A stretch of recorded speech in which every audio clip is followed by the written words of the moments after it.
Pessoal, boa noite, né? Hoje aí é o nosso último dia, fechando com chave de ouro, né? Com esse convidado nosso super especial, que é o Dr. Max, né? Como você sabe, a gente teve um problema no YouTube na quarta-feira, né?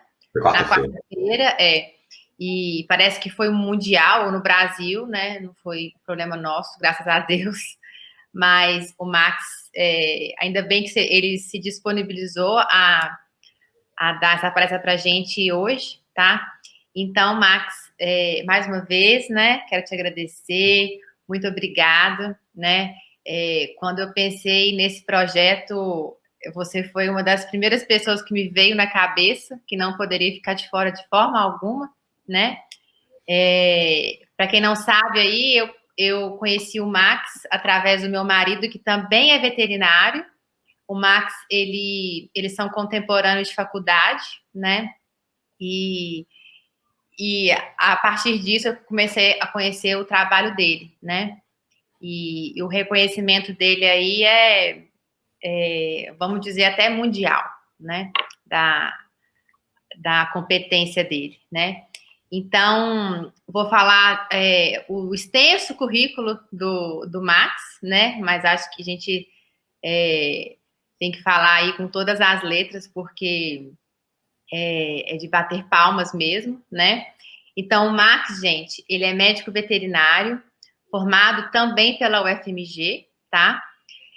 Proprietário da Companhia de Cães de Patrulhamento e Detecção, empresa dedicada à criação de cães para trabalho, ao seu treinamento e à instrução de pessoal de segurança pública e privada voltados ao emprego de cães de alto desempenho para patrulhamento, detecção de drogas, explosivos e serviço policial em geral. Ele atua desde 92 na área zootécnica, com ênfase em comportamento, etologia e melhoramento genético de cães para o trabalho policial e militar. Ele é pioneiro no Brasil na criação sistemática de cães pastores alemães, com genética especializada em trabalho e esporte. Ele é árbitro internacional de cães de trabalho do Clube Brasileiro do Pastor Alemão e da Confederação Brasileira de Sinofilia.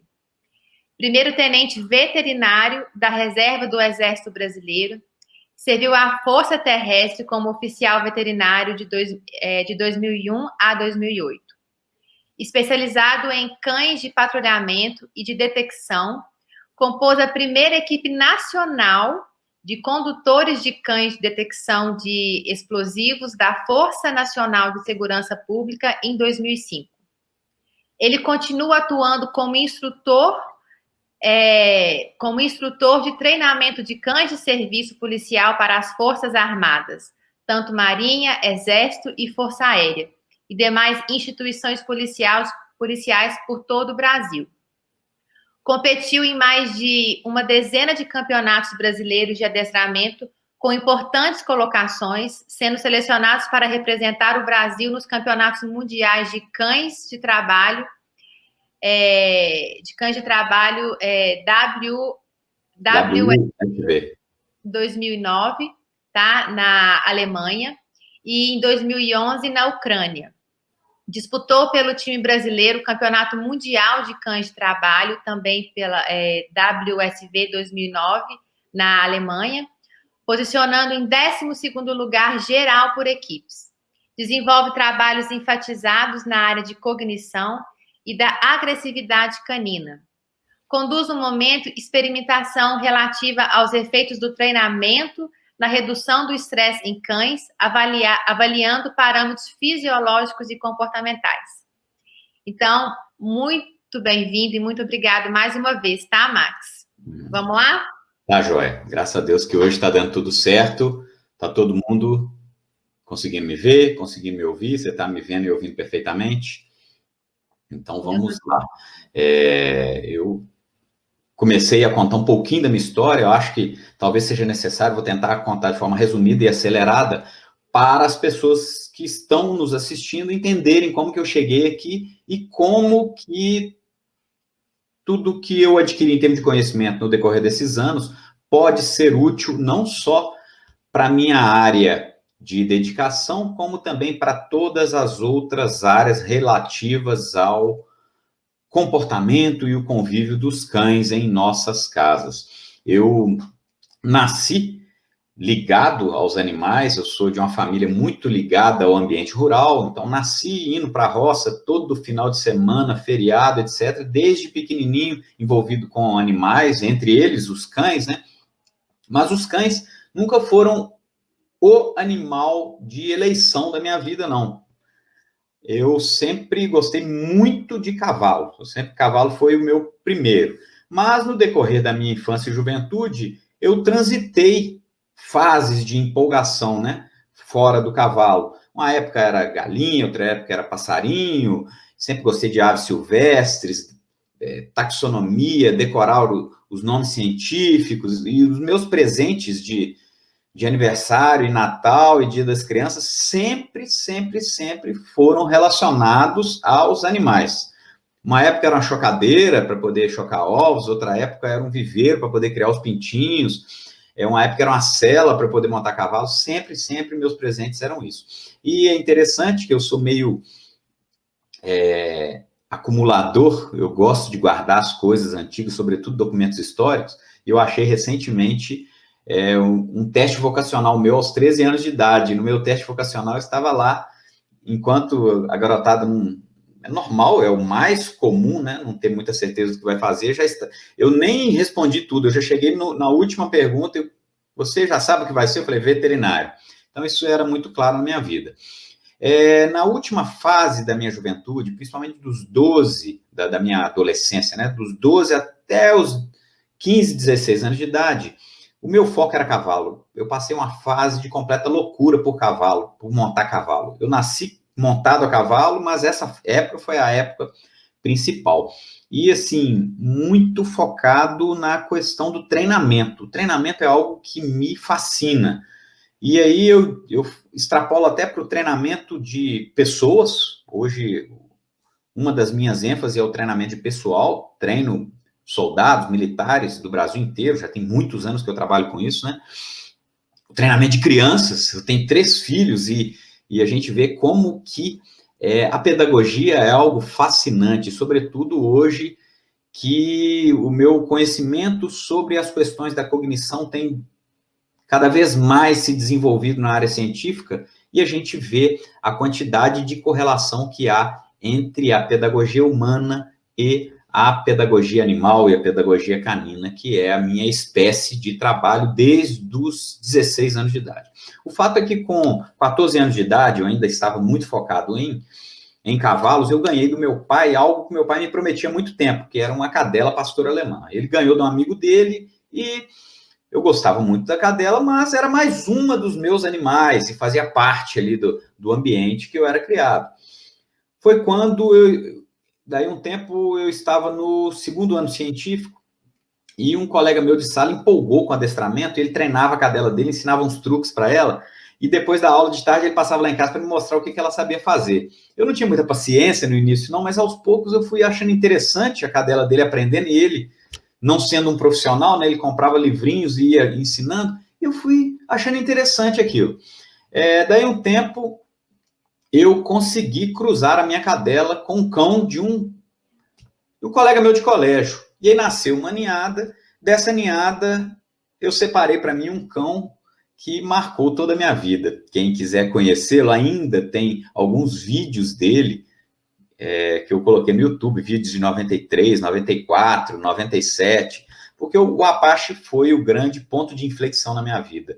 Nasceu como algo completamente despretensioso na minha vida, mas ele me cativou e ele foi me trazendo para esse mundo do treinamento, não só por ser um animal querido na minha casa, mas porque ele era muito especial, um cão extremamente inteligente, extremamente feliz. A felicidade dele chegava a irritar algumas pessoas, porque não tinha nada que o fazia entristecer, não tinha nenhuma bronca, nada. Ele estava sempre com a orelha em pé e com a cauda banando e pulando na gente. Meu avô uma vez veio nos visitar, e aí ele foi no quintal. Meu avô era uma pessoa traquejada, tarimbada com animais, mas quando ele abriu a porta do quintal, o Apache, pum, jogou ele para dentro da cozinha. E ele, animal burro, não sabe, não tem educação, e chegou xingando dentro de casa. Então, o Apache era uma festa.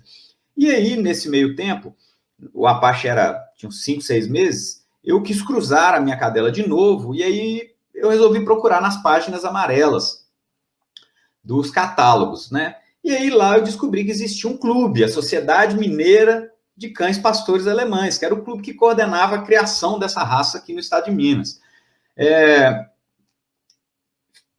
Conheci os criadores, né? Levei minha cadela para cruzar com um cão de um dos criadores, e na conversa com eles eu descobri que eles tinham um treino onde eles se reuniam lá na base aérea da Pampulha, na antiga base aérea da Pampulha, ali no aeroporto da Pampulha. E todo sábado eu terminava o treino à noite, já sonhando com o próximo treino. Isso virou uma paixão alucinante na minha vida e do meu irmão. Eu com 16 para 17 anos, o meu irmão com 13 para 14 anos, e a gente terminava um treino à noite e não queria ir embora, porque aquilo era um fascínio para nós. E o Apache colaborava muito com isso, por causa da capacidade que ele tinha de aprendizado e de fazer as coisas. E ele se destacava no meio daqueles cães, e só cães famosos de exposição e tudo, mas o Apache, que era um pé duro, não tinha nem pedigree, ele dava um banho em todo mundo no quesito capacidade de aprender. Os outros eram cães de beleza, eram muito bonitos, ganhavam exposições, mas na hora do treino de obediência, os outros não conseguiam chegar nem no chinelo do Apache. E eu, que era um mero garoto curioso, no meio de profissionais ali, saía melhor do que todo mundo, porque o meu cachorro me ajudava muito. Aí eu comprei um livrinho, e aí nessas páginas amarelas eu consultei um canil famoso na época, e para ver se eu treinava o Apache. E aí o dono do canil me passou o preço, eu com 16 anos de idade, nossa, não tem como pagar isso. Aí eu achei um livro numa banca de jornal, e eu comecei a ler o livro, dei sorte que peguei um livro que, apesar de muito raso e superficial, pelo menos era um livro centrado em uma sustentação segura, que esse é o grande problema, né? E principalmente hoje em dia, nós temos todo o conhecimento do mundo à nossa disposição gratuitamente na internet. Então, não é o acesso ao conhecimento não é o nosso problema. O nosso problema é saber qual é o bom conhecimento. Porque, não sei na sua área, Marina, mas na minha área, que é comportamento, mais especificamente o comportamento canino aplicado ao treinamento, 99,99999, uma dízima periódica, % do que tem na internet é grossa porcaria.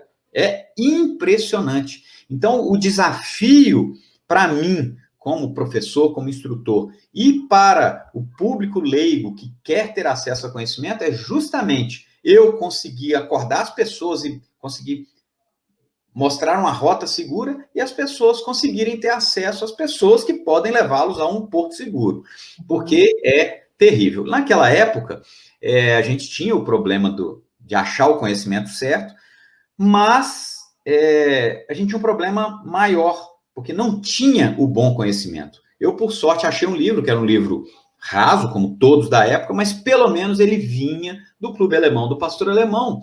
Então, assim, era o pouquinho mais sustentado que existia na época. Fui estudando, e cada fim de semana que eu chegava, o meu cão estava melhor do que o de todos. Chamava atenção, e todo mundo pensava, não, já vem aquele menino com aquele cão que é um sucesso. Ele era bem irresponsável, me dava golpe no treino, às vezes ele pegava o halter, saía correndo com a cauda banana e todo mundo ria, mas era uma alegria o treino, porque ele era sensacional. Passei no vestibular, e logo que eu passei no vestibular, sempre em mente mexer com cavalo ou com bovino de leite, por causa de toda a carga cultural e tradicional da minha família. Mas isso era um pensamento focal racional. Na verdade, em termos de emoção e paixão, era o Apache. E a minha vida era treinar o Apache. Eu levava o Apache para aula comigo. Talvez o Cacá deve se recordar. Eu levava o Apache para aula comigo. Todo dia, ele, naquela época, na escola de veterinária, podia entrar com seu cachorro. Ele entrava na sala de aula comigo. E assim, apesar de poder, era estranho para a maior parte dos professores. E eu não queria nem saber, o Apache era a minha vida. Nessa época eu consegui, por causa do desempenho dele na primeira prova que eu entrei, apesar dele ter sido reprovado na prova, mas ele foi tão fabuloso em termos de alegria e velocidade e se destacou tanto em relação aos outros cães, que um alto executivo de um banco aqui em Belo Horizonte quis me comprar o Apache. Eu falei, não, esse cachorro eu não vendo, não. Aí ele falou, não, então leva ele lá para o meu canil. E aí eu vou, opa, agora eu vou ter oportunidade de treinar o Apache, porque eu não tinha nem carro na época. E de repente levar para um canil, que era um mega canil, com toda a estrutura, com treinador, com equipamento e tudo. O nome dessa pessoa, que foi um pai na minha vida, é Nélio Brant Magalhães, que foi, inclusive, presidente do Atlético Mineiro, uma pessoa que muitas pessoas conhecem por aí, principalmente aqui no estado de Minas Gerais. E acabou que eu criei uma grande amizade com ele, com a família dele. Ele foi meu padrinho de casamento. O Rafael, filho dele, é um grande amigo que eu tenho até hoje, um amigo como um irmão mesmo. Você é atleticano, né? Oi? Você é atleticano, né? Não sou, não. Meu Deus. Não. Mas, enquanto eu trabalhava para ele, eu nem tocava nesse assunto de futebol. Era muito bom, o Atlético é muito bom. Também não sou cruzeirense, apesar da camisa azul. Mas eu cheguei a trabalhar 12 anos para o Nélio Brant. Eu comecei a trabalhar para ele em 94, eu já estava no segundo período da escola de veterinária. E passei a trabalhar para ele. E aí, a minha paixão para os cães, meu foco nos cães, e essa oportunidade que o Nélio me abriu, criou um problema acadêmico para mim. Por quê? A escola ficou de lado. É uma coisa aparentemente feia, mas isso trouxe para mim uma possibilidade de desenvolvimento de algo que não existia no Brasil na época, e que hoje está começando a surgir, que é a cadeira de comportamento nas escolas de veterinária. Naquela época não existia. Eu fui o primeiríssimo veterinário no Brasil a se dedicar exclusivamente ao comportamento canino aplicado ao treinamento de cães. Até existia, né, e é importante fazer justiça aqui, um pioneiro no Brasil na etologia, que era o professor, não tem nem notícia dele mais hoje, professor João Telhado, da Universidade Federal do Rio de Janeiro. Mas é uma outra área do comportamento animal. No comportamento canino mesmo, aplicado ao treinamento de cães, eu fui absolutamente o primeiro. E durante a escola de veterinária, eu cada vez mais fiquei distante da veterinária, pelo menos da tida veterinária brasileira. Até hoje as pessoas me perguntam, você não exerce a profissão, não? Justamente por causa da nossa carga cultural, de que veterinário é o elemento de branco com estetoscópio que atende o cão na mesa na clínica. Mas a veterinária, que abrange muito mais do que a medicina veterinária, ela é extremamente ampla, né? Então, ali eu já estava desenvolvendo um novo ramo na veterinária brasileira. Atualmente, eu estou no novo ramo da medicina veterinária. Muita coisa aconteceu aí. O fato é que em 1998, e aí eu comecei a perder semestres, e meu curso foi muito estendido, porque a minha única e exclusiva dedicação era treinar o Apache para competir. Era viajar o Brasil inteiro para disputar os campeonatos brasileiros, e aí perdi a prova. Não era o meu foco. Acontece que em 1997 para 98, eu conheci uma pessoa que já era viajada no mundo inteiro, e ele falou, Max, você vai ter que aprender inglês, e você vai ter que conhecer comportamento. Mas eu falei, como conhecer comportamento? Aí ele me apresentou, ele não me deu o livro não, mas ele me apresentou um livro que é considerado a Bíblia do comportamento canino aplicado ao treinamento de cães de proteção. É algo muito específico relacionado a cães que mordem, né? Cães de polícia e cães de esportes de proteção. Peguei esse livro, consegui comprar pela internet, a internet surge naquela época, né? E aí surgiu a Amazon, comprei o livro pela Amazon, e eu não sabia nada de inglês, sabia o inglês de colégio. Comecei a ler e aprender inglês nesse livro. Fiz um glossário do meu lado, com um dicionário, e eu li, reli, até que eu não fiquei fluente em inglês, mas eu fiquei fluente nesse livro. Esse livro eu sabia de cor e salteado.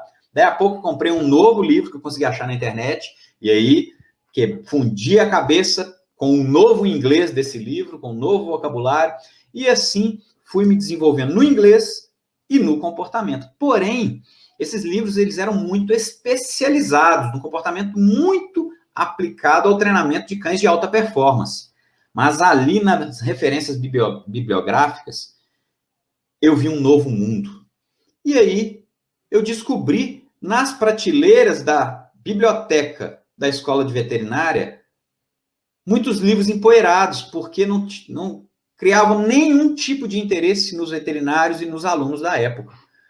E quando eu vi aquilo, meus olhos brilharam, que eram os livros que foram referência para o Helmut Heiser escrever aquele livro que é toda a nossa sustentação teórica, até hoje, para o treinamento de cães de proteção. E ali eu comecei a puxar, conheci Konrad Lorenz, toda a obra de Konrad Lorenz, um dos maiores zoólogos da história, e que recebeu o Prêmio Nobel de Medicina em 1973, com o compilado da obra dele, em conjunto com dois outros zoólogos, Nicholas Tinbergen e Carl von Frisch, e ali eu conheci a obra desses caras e comecei a estudar. E a partir dali, a minha vida era a biblioteca da escola de veterinária. Eu não assistia aula, não sabia mais nada, meu negócio era só estudar esses caras. E aí eu descobri outros pesquisadores, outros cientistas, outros livros desses autores, lá no quarto andar do ICB, na biblioteca da pós-graduação da biologia. Depois fui para a Fafiche, e aí comecei a montar todo um compilado teórico, visando a minha melhor compreensão do meu cão, o Apache ainda era ativo nessa época, até que um dia chega a Geisa, para mim, a Geisa hoje é capitão do Exército, que era uma colega minha de turma, o Kaká com certeza conhece ela, e falou, Max, você é louco? Você está querendo mexer com bovino? Você vai ser só mais um dos milhares bons veterinários de bovino. Mas em cachorro você é o único. E não só é o único, como já tem uma carreira de sucesso. Já tinha formado campeões brasileiros, ali eu já era pioneiro no Brasil na importação de genética específica para cães de trabalho, e eu fiquei pensando naquilo, e ao mesmo tempo eu que me sustentava financeiramente, porque eu já treinava cães de clientes à noite, orientava pessoas, resolvia problemas, na hora do almoço eu tinha escolinha no Mineirinho, que era ali do lado, então eu terminava a aula, quando eu assistia, né, ali meio-dia, e já corria para o Mineirinho para poder dar assistência aos meus clientes, e aí tinha a empresa Vet Júnior, não sei se no seu tempo na escola tinha, né? Que era tipo uma interface do Sebrae com a escola de veterinário, um sistema de fomento ao empreendedorismo.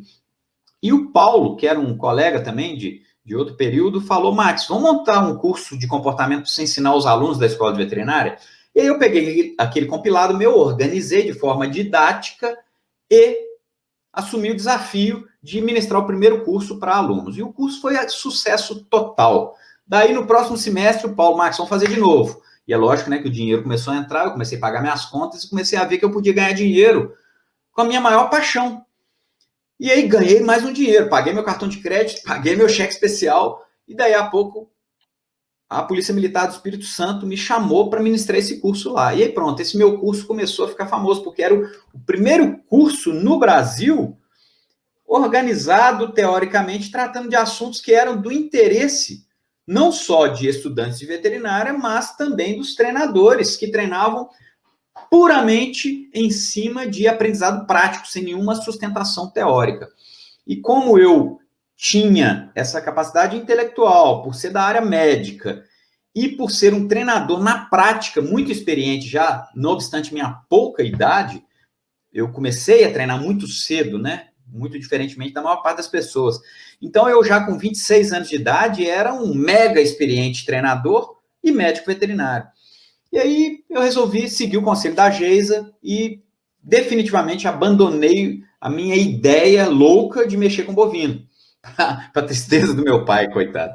Meu pai está lá na fazenda até hoje, vive reclamando, você não vem me ajudar na fazenda? Mas não era, eu acho que o meu talento mesmo e tudo que eu tinha a desenvolver era nessa área.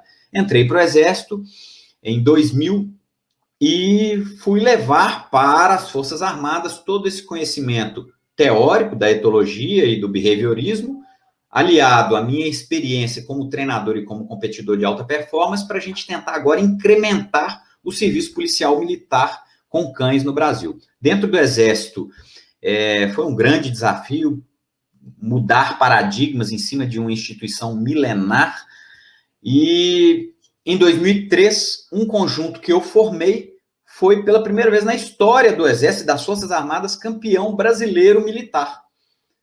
O Campeonato Brasileiro de Adestramento, quando tinha militares vencendo, eram exclusivamente da Polícia Militar, aqui de Minas Gerais, que era muito tradicional, de Brasília, de São Paulo. Na verdade, ficava entre essas três aí. E um cão da humilde companhia que eu servia se qualifica nas regionais e vai para o Campeonato Brasileiro e ganha o Campeonato Brasileiro e ainda ganha o troféu da melhor proteção. Isso é algo sensacional no Campeonato Brasileiro. E aí o Exército acordou e falou, nossa, tem um tenente ali na 4ª CPE, e aí começaram a me chamar. Esse trabalho meu criou destaque. Em 2005 eu fui convocado para a Força Nacional e fui trabalhar com explosivos. O fato é que o Exército me deu a oportunidade de trabalhar com coisas que eu nunca teria se eu fosse civil, né? Além de ter sido absolutamente a melhor escola de vida que eu pude ter. O Exército é algo maravilhoso. Eu todas as noites eu sonho que eu estou em forma, que eu estou no Exército, que eu estou treinando. É uma coisa absolutamente marcante. Ok, aí meu curso foi crescendo dentro do Exército, fui ministrando esse curso, crescendo, sendo incrementado. Em 2008, quando eu dei baixa, eu iniciei meu centro de treinamento, que você já teve a oportunidade de conhecer, e esse meu curso cada vez mais foi tomando novos formatos, até que eu também treinando cães, recebendo cães de clientes, treinando os meus cães, meu canil crescendo na criação de genética, né? E em 2017 eu abro a minha plataforma online. Hoje eu já estou com 850 alunos online, e a partir de então eu tive um revival no meu desejo de estudar.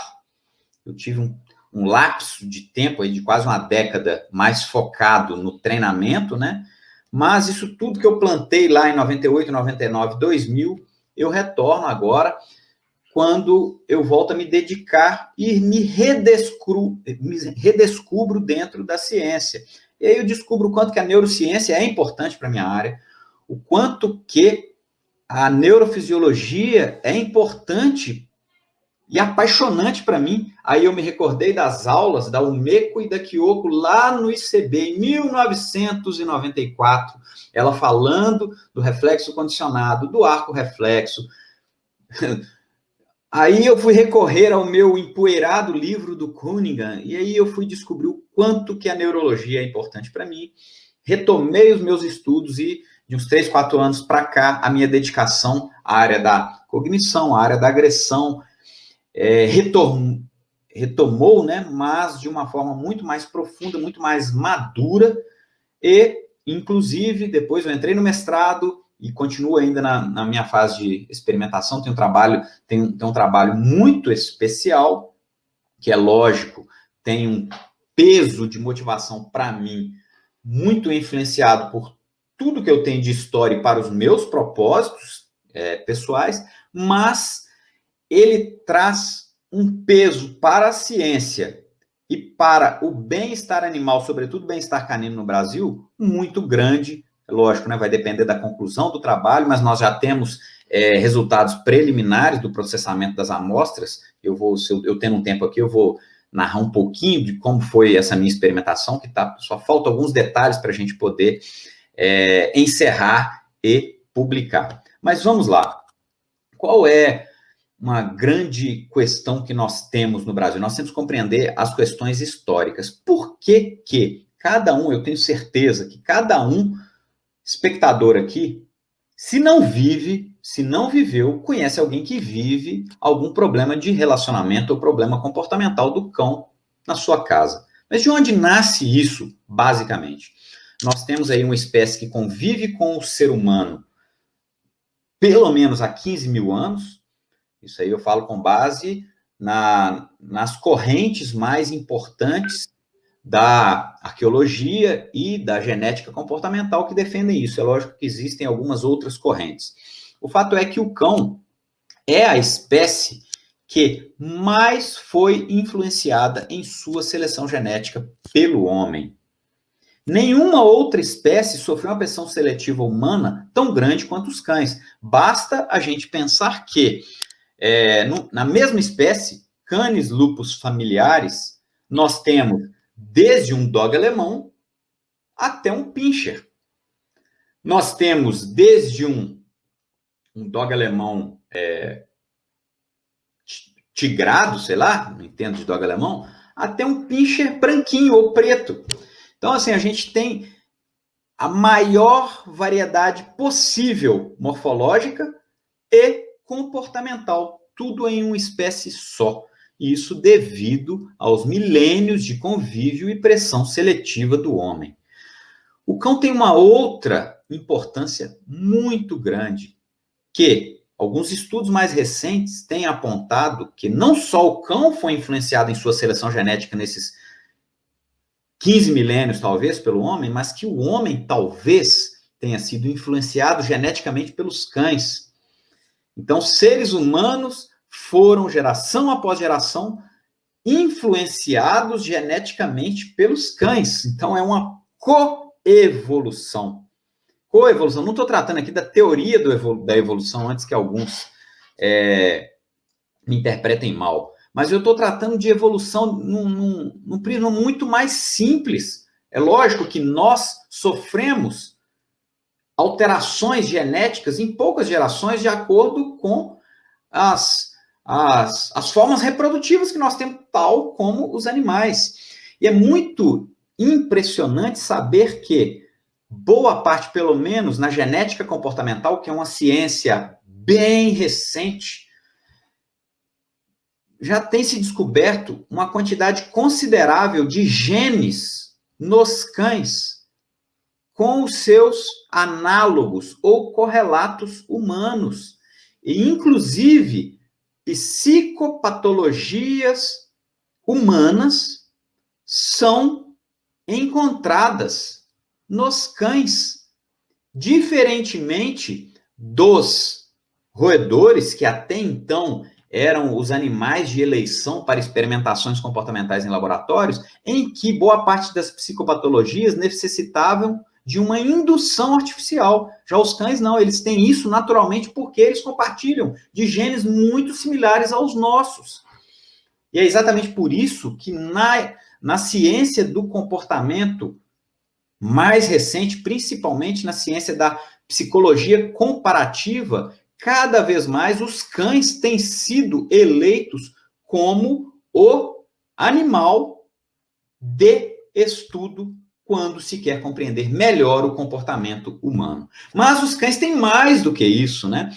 Então, não só na questão do estudo da psicologia comparativa cão-homem, mas também no estudo da psicologia comparativa geral, no estudo da zoologia, porque mais do que nenhuma outra espécie, nós temos hoje, nos cães, na mesma espécie, contemporaneamente, a sua versão selvagem, que é o Canis lupus lupus, e a versão doméstica, que é o Canis lupus familiaris. Para quem não sabe, o cão e o lobo são a mesma espécie, são apenas subespécies diferentes. Nenhuma outra espécie permanece hoje em dia com a sua versão tão sofisticada doméstica, simultaneamente à sua versão tão primitiva e ancestral, que é o lobo europeu. E aí isso abre um outro campo de estudo da ciência, que é de como as espécies evoluíram nessa Terra, né? Ok. E aí, onde que eu quero chegar? Nós temos aí essa espécie que conviveu com o ser humano e foi altamente influenciada pelo ser humano. Por que ela foi influenciada pelo ser humano? Basicamente, porque ela foi uma espécie, de uma forma ou outra, que prestou serviços ao ser humano. Ela foi útil ao ser humano, seja nas caçadas, na aquisição de alimento, seja no pastoreio, no auxílio dos pastores, né, nos rebanhos, seja na proteção dos rebanhos ou na proteção dos patrimônios, seja na guerra, etc, etc, etc, seja nas companhias. A quantidade de funções que os cães exerceram na história da humanidade é muito grande. E essas funções, ou as necessidades para essas funções, foram o motor propulsor da proatividade humana em gerar uma pressão seletiva para criar cães que geneticamente eram predispostos, tinham prontidões para essas funções. Quando a gente vê um border collie correndo atrás de uma ovelha ou de uma vaca, aquilo é a paixão da vida dele, porque ele tem um pé na mente dele dizendo corra, corra, corra. Quando a gente vê um cão policial correndo atrás de um fugitivo, de um meliante, e morde esse meliante, é porque ele tem uma pulsão comportamental genética de séculos, dizendo faça, faça, faça, ele tem prazer naquilo.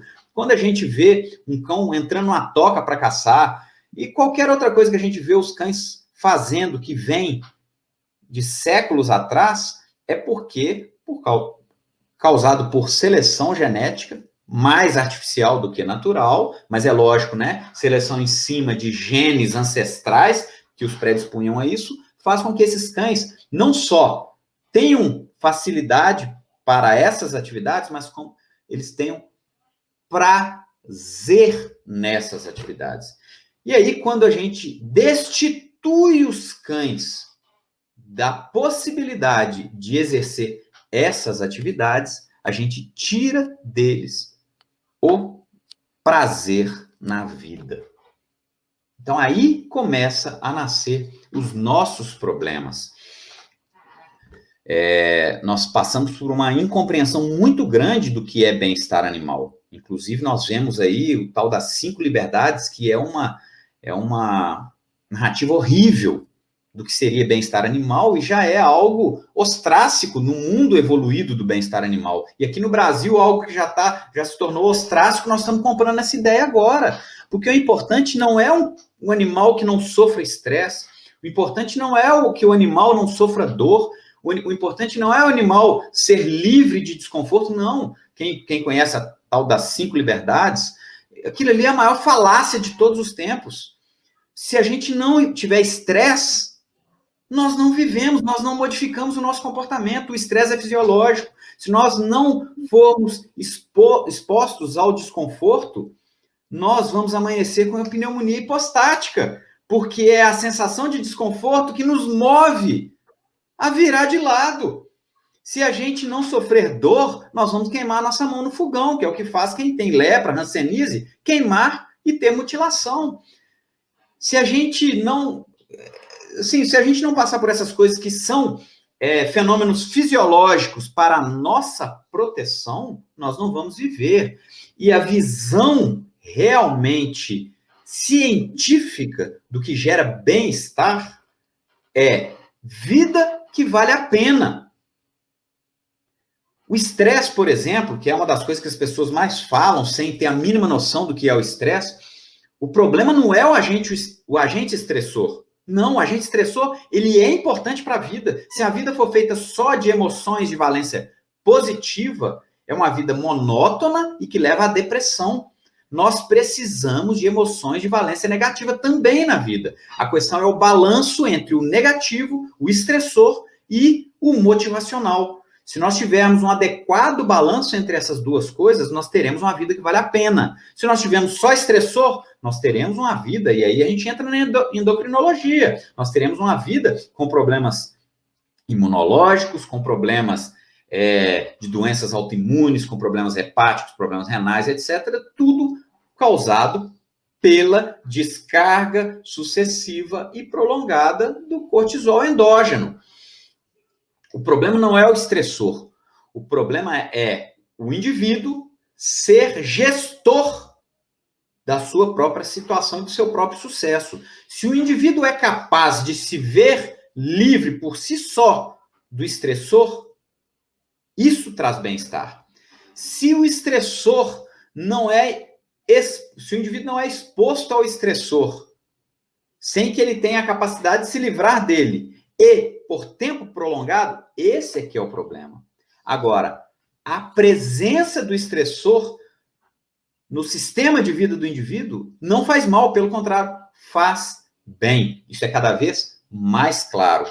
O operar para obter benefício é o que faz bem às nossas vidas. Qualquer um de nós sabe que ganhar as coisas só de graça, chega num ponto que graça tem isso. Pega o seu filho, o seu menino, né?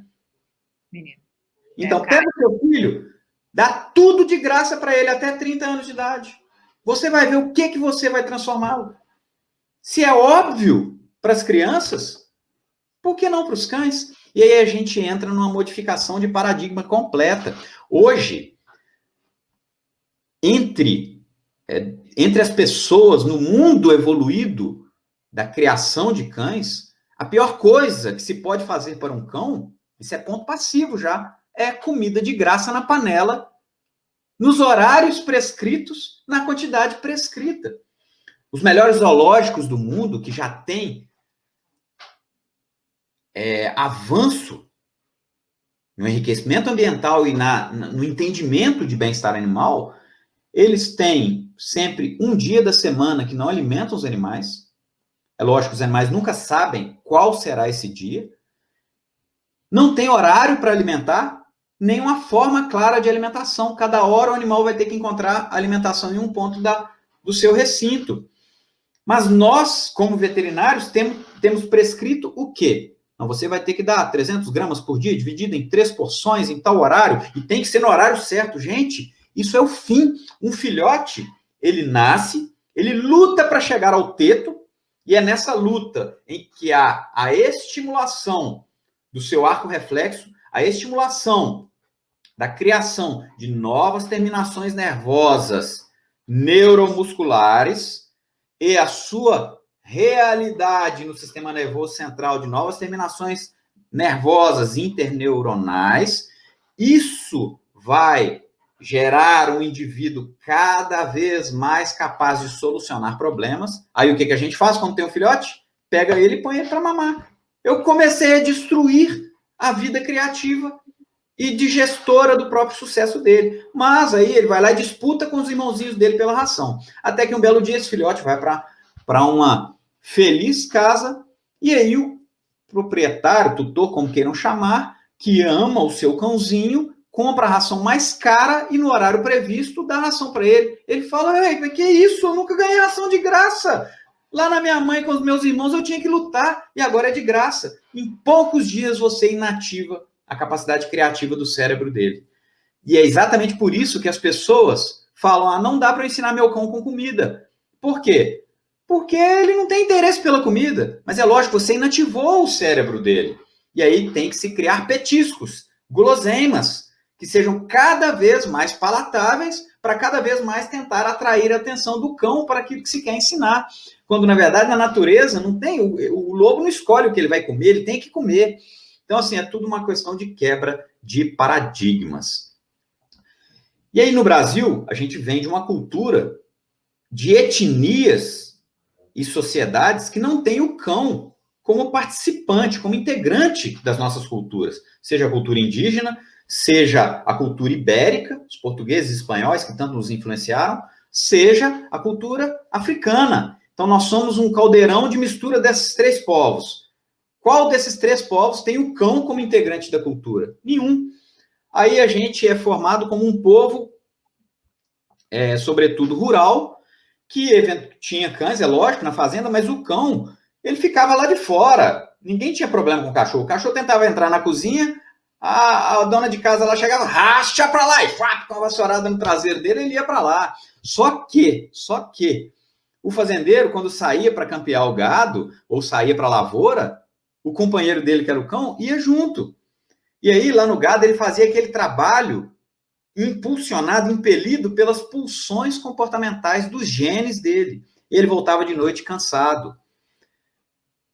De repente, a gente tem a Segunda Guerra Mundial, o êxodo rural, aí a gente conhece parte dessa história, né?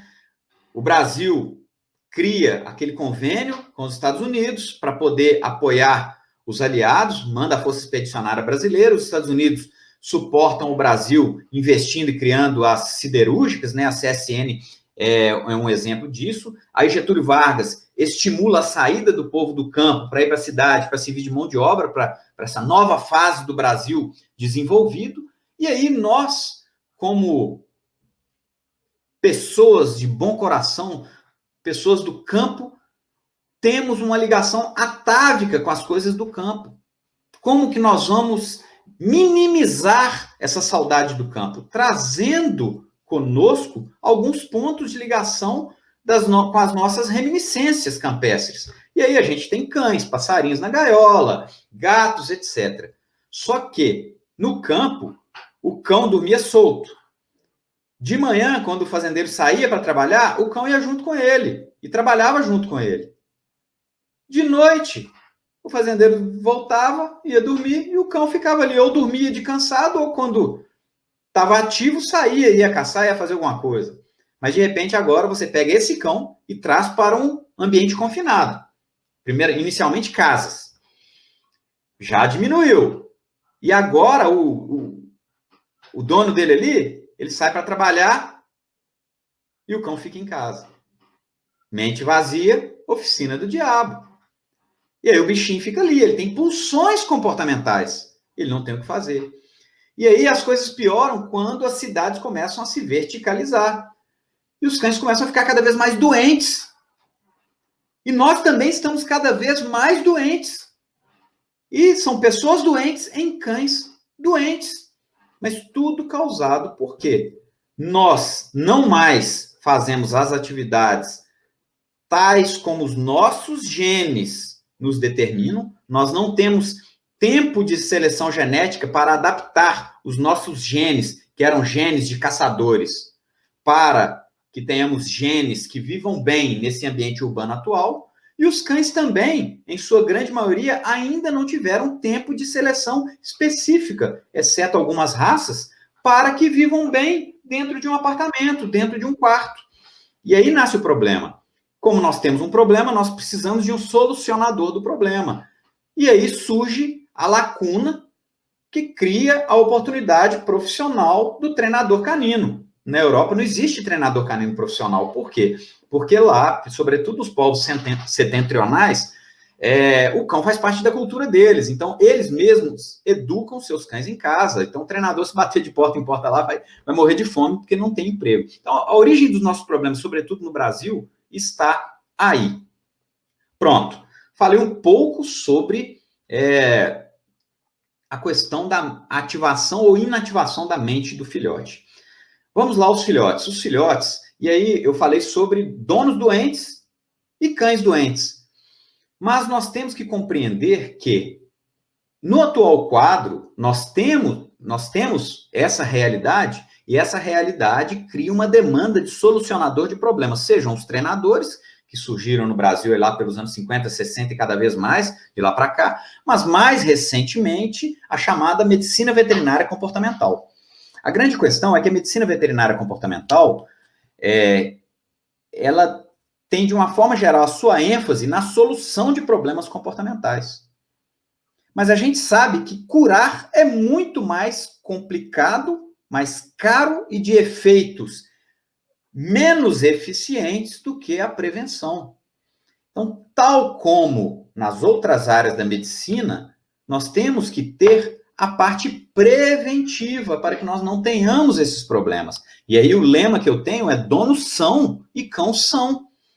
Se nós prepararmos melhor a nossa cultura canina para que recebamos cães adequadamente em nossas casas, nós evitaremos não só problema para nós, mas melhoraremos as condições de vida daqueles indivíduos, por enquanto eu estou tratando só de uma geração, que participarão do nosso lar conosco. Mas eu digo mais, se a preocupação realmente for com bem-estar, a gente deve antever isso. A preocupação com bem-estar vem na genética comportamental. Se nós trabalharmos a genética, nós vamos proteger as gerações vindouras de problemas. Olha como a gente vê campanhas de pessoas aí apaixonadas contra os foguetórios. Eu detesto foguete. Ok, mas vamos ser realistas. Não vai acabar foguetório. Não vai acabar passagem de ano. Não vai acabar jogo do Atlético. Não vai acabar as festas que a gente tem. E não vai acabar as pessoas que gostam de soltar foguete. Por mais irritado que eu fique. Agora, vocês sabiam que o que causa o medo de foguete é um gene? E que, inclusive, é um gene análogo a um gene humano que traz diversas patologias relacionadas a fobias no ser humano. Meus cães, por exemplo, pode soltar, o mundo pode cair, eles estão dormindo em paz. Então, quando a gente preocupa com a genética comportamental, nós estamos selecionando cães que viverão bem no futuro. Então, o bem-estar ele tem que começar na prevenção, desde genética, e aí não estou falando só na genética mental, de atributos mentais, mas estou falando também de genética, de questões somáticas.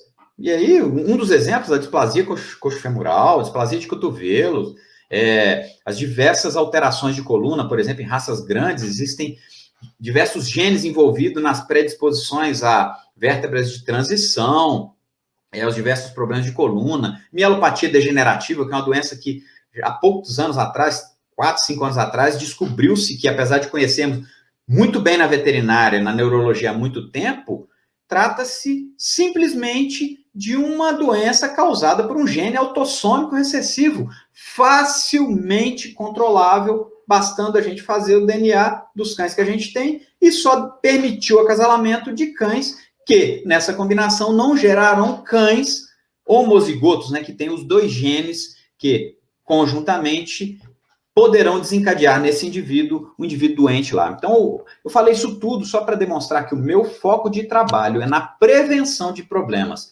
seja orientando as pessoas, seja trabalhando no melhoramento genético para que a gente evite problemas no futuro. Pronto, agora não basta a gente ter genética. Nós temos que entender como que funciona a mente canina. E a mente canina não é só puramente como muitos pensam, tem genética e tem um pouco do que ele aprende. Não, não é bem assim. Aí, cada vez mais nós sabemos um pouquinho mais dessa nova amplidão da ciência, da sub-área da genética, que é a epigenética. Eu também não vou entrar nesse assunto agora não, que é um assunto muito extenso e muito obscuro para nós ainda. Mas vamos entrar num assunto muito, no restinho de tempo que eu tenho, inclusive quanto tempo que eu tenho aí agora? Não Então tá, vou entrar num assunto muito importante, que eu acho que agora vai ser um assunto mais prático para quem gosta de cachorro. Eu falei isso tudo, assim, de certa forma, para criar uma ideia de que as coisas não são tão fáceis, que a gente precisa de mais ciência e menos comoção. Não tem coisa... os dois maiores ingredientes da tragédia são a nossa emoção e a ignorância. Nós vivemos um momento perigosíssimo no Brasil, porque a ignorância tem sido manipulada por cabeças pensantes e utilizada através da comoção popular para atingir objetivos espúrios. E olha o perigo do efeito manada e da comoção. Não sei se você lembra do caso da mulher que foi linchada em Santos há uns anos atrás, porque acreditavam que ela fez magia negra e matou uma criança. E não tinha nada a ver, a mulher era inocente. Isso é um caso clássico. É um exemplo típico de efeito manada e dos riscos que nós sofremos hoje em dia, muito mais do que antigamente, por causa da internet. Hoje em dia é muito fácil você colocar um boato na internet, que fulano fez isso, cicrano fez aquilo. Nós temos que refrescar a mente e nos pautar na racionalidade, na falta de emotividade e na ciência. Vamos lá. Como que se desenvolve a parte mais importante da vida de um cão está concentrada basicamente nos primeiros 6 meses de vida de um cão. Comportamentalmente, se nós cuidarmos dessa fase, nós, se não eliminarmos, nós minimizaremos ao máximo todo o potencial de criação de problemas futuros. Vou fazer uma rápida descrição do que ocorre nessa fase. Essa fase é conhecida como fase dos períodos críticos. São basicamente 4 períodos críticos dentro desses 6 meses. Então, o filhote nasce, desde o nascimento, o sistema nervoso central já é bem desenvolvido.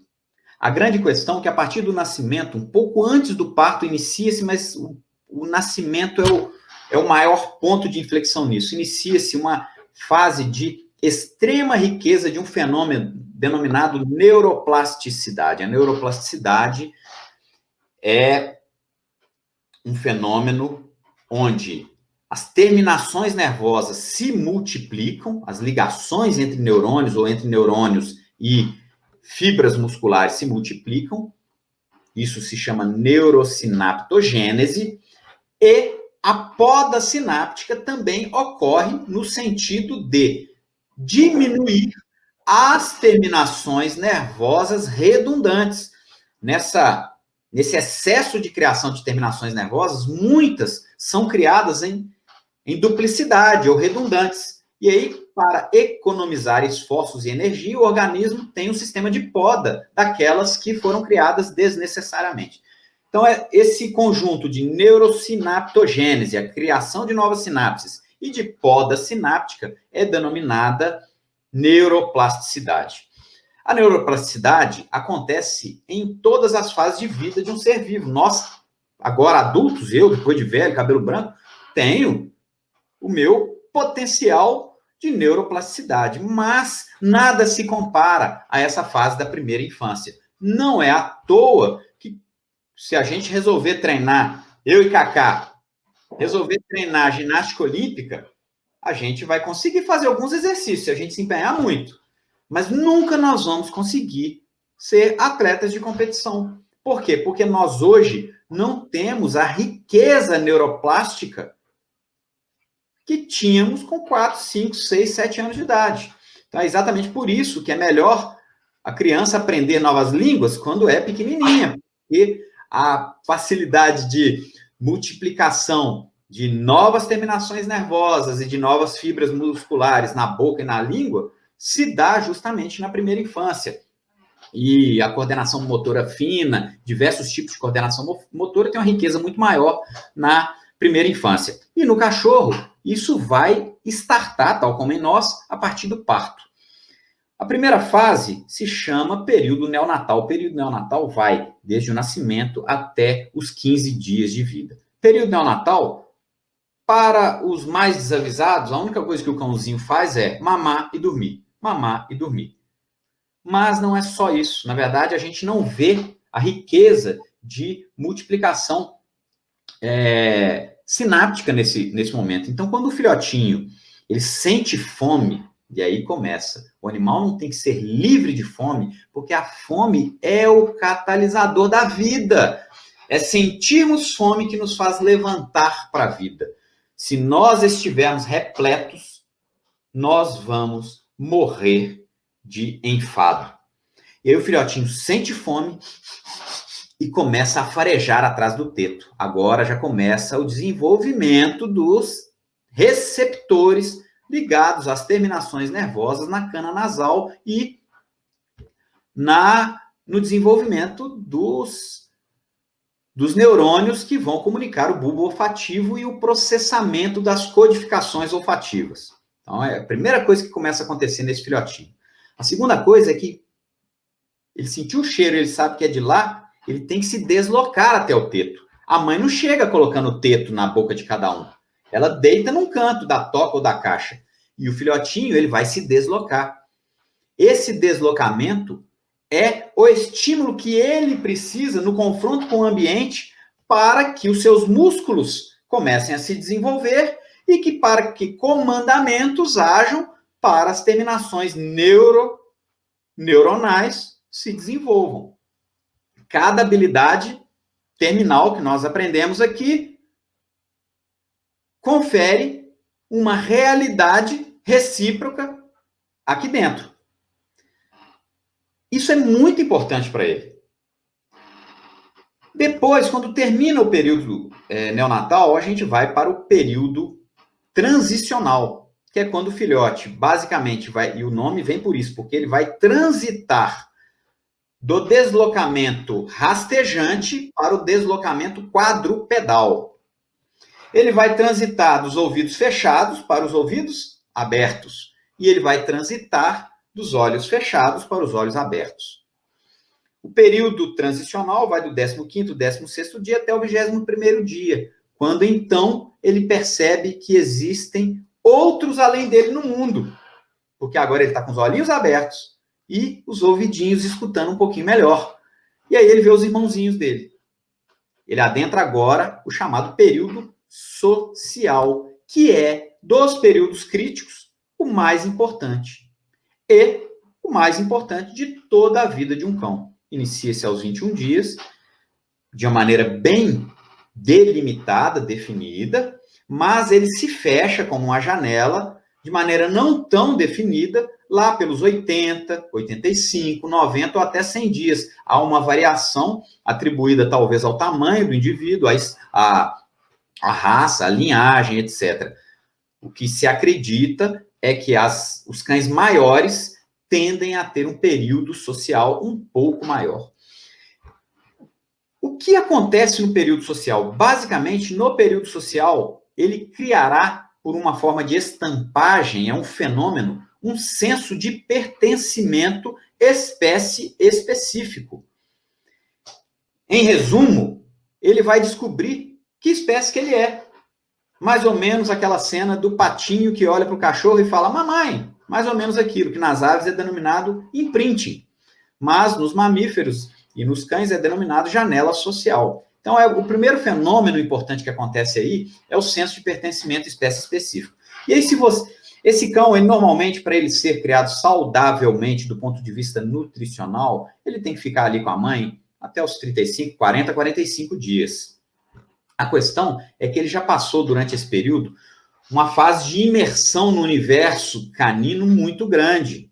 E se nós deixarmos, como muitos aí, sem conhecimento, preconizam, a ninhada ser criada com os pais até 4, 5 meses de idade, nós estamos exacerbando esse potencial direcional social dos filhotes para a espécie canina. E nós teremos, fatalmente, problemas de relacionamento desses filhotes, quando adultos, para as outras espécies, com o ser humano, com o gato, com o cavalo, com galinha, etc. Então, o período social ele é muito importante que nós possamos, ali, logo após o desmame, tirar o cão um pouco do convívio com outros cães e expô-lo em experiências favoráveis, experiências de qualidade com outras espécies, sobretudo com o ser humano. Porque o ser humano será o provedor dele, o ser humano será o mestre, quem irá ensinar as coisas para ele. Ele tem que olhar para o ser humano e falar, mestre, o que é que o senhor vai me ensinar hoje?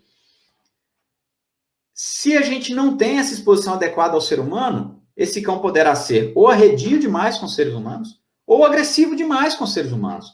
A mesma coisa com o gato, com a galinha, com outros animais. Então, nós temos que ter um cuidado muito, muito dedicado com os filhotes a partir de 50, 60 dias até os 90 dias de idade. Experiências mal sucedidas nessa época com determinada espécie trarão cães com problemas permanentes com essa espécie para o resto da vida. Mas não só isso. No período social, também coincide uma curva muito importante de habituação com informações ambientais. Então, nessa época, é a melhor época para expô-lo a pisos de diferente textura, piso liso, piso escorregadio. Não estou dizendo criar o filhote no piso escorregadio. Estou dizendo expô-lo com sucesso ao piso escorregadio. Ambiente escuro, altura, escada. Quanto mais eu prover experiências de sucesso em ambientes, sons, ruídos, etc., nessa fase, melhor será a capacidade dele de processamento desses estímulos na idade adulta de maneira permanente. Quanto maior for a gama de pessoas que tiver contato com o meu filhote durante a janela social, melhor será o relacionamento social dele no futuro com o ser humano. Então, o filhote tem que ter contato com crianças, com adultos, com homens, com mulheres, com pessoas de etnias diferentes, de tal forma que lá na frente ele se sinta confortável, né? Se sinta em casa, com todos os tipos de pessoas e com todos os tipos de animais, também na questão ambiental, com todos os tipos de ambientes. Mas ainda, dentro ainda dessa janela social, ocorre coincidentemente alguns outros momentos importantes na vida do cão. Por exemplo, é a fase em que se marca a criação de hábitos de higiene. O filhote, ele tem uma prontidão genética, é uma tendência estatística, né? A maior parte dos cães tem uma tendência genética, talvez causada por um dispositivo adaptativo de fazer as suas necessidades em terreno drenável. É exatamente por isso que quando a gente coloca o cachorro dentro de casa, ele vai fazer no tapete. Por que isso? É uma especulação, provavelmente, para evitar ou minimizar a multiplicação bacteriana. Porque se o solo é drenável, você dificulta o acúmulo da matéria orgânica ali, dos dejetos, e aí você facilita, né, o secar daquilo ali e diminui a multiplicação bacteriana. Isso é uma especulação, mas faz muito sentido, né? Já há essa predisposição.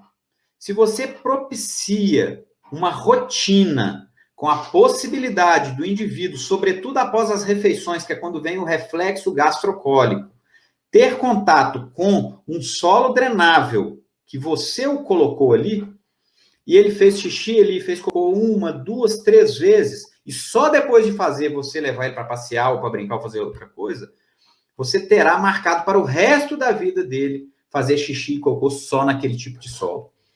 Por que os cães fazem xixi e cocô na sala, em tudo quanto é lugar? Porque dentro dessa fase inicial, lhes foi permitido fazer nesses outros lugares, que apesar deles não quererem, porque não há uma tendência, como eles não tinham alternativa, acabou fazendo, pronto, marcou, aí para o resto da vida vai ser um porquinho.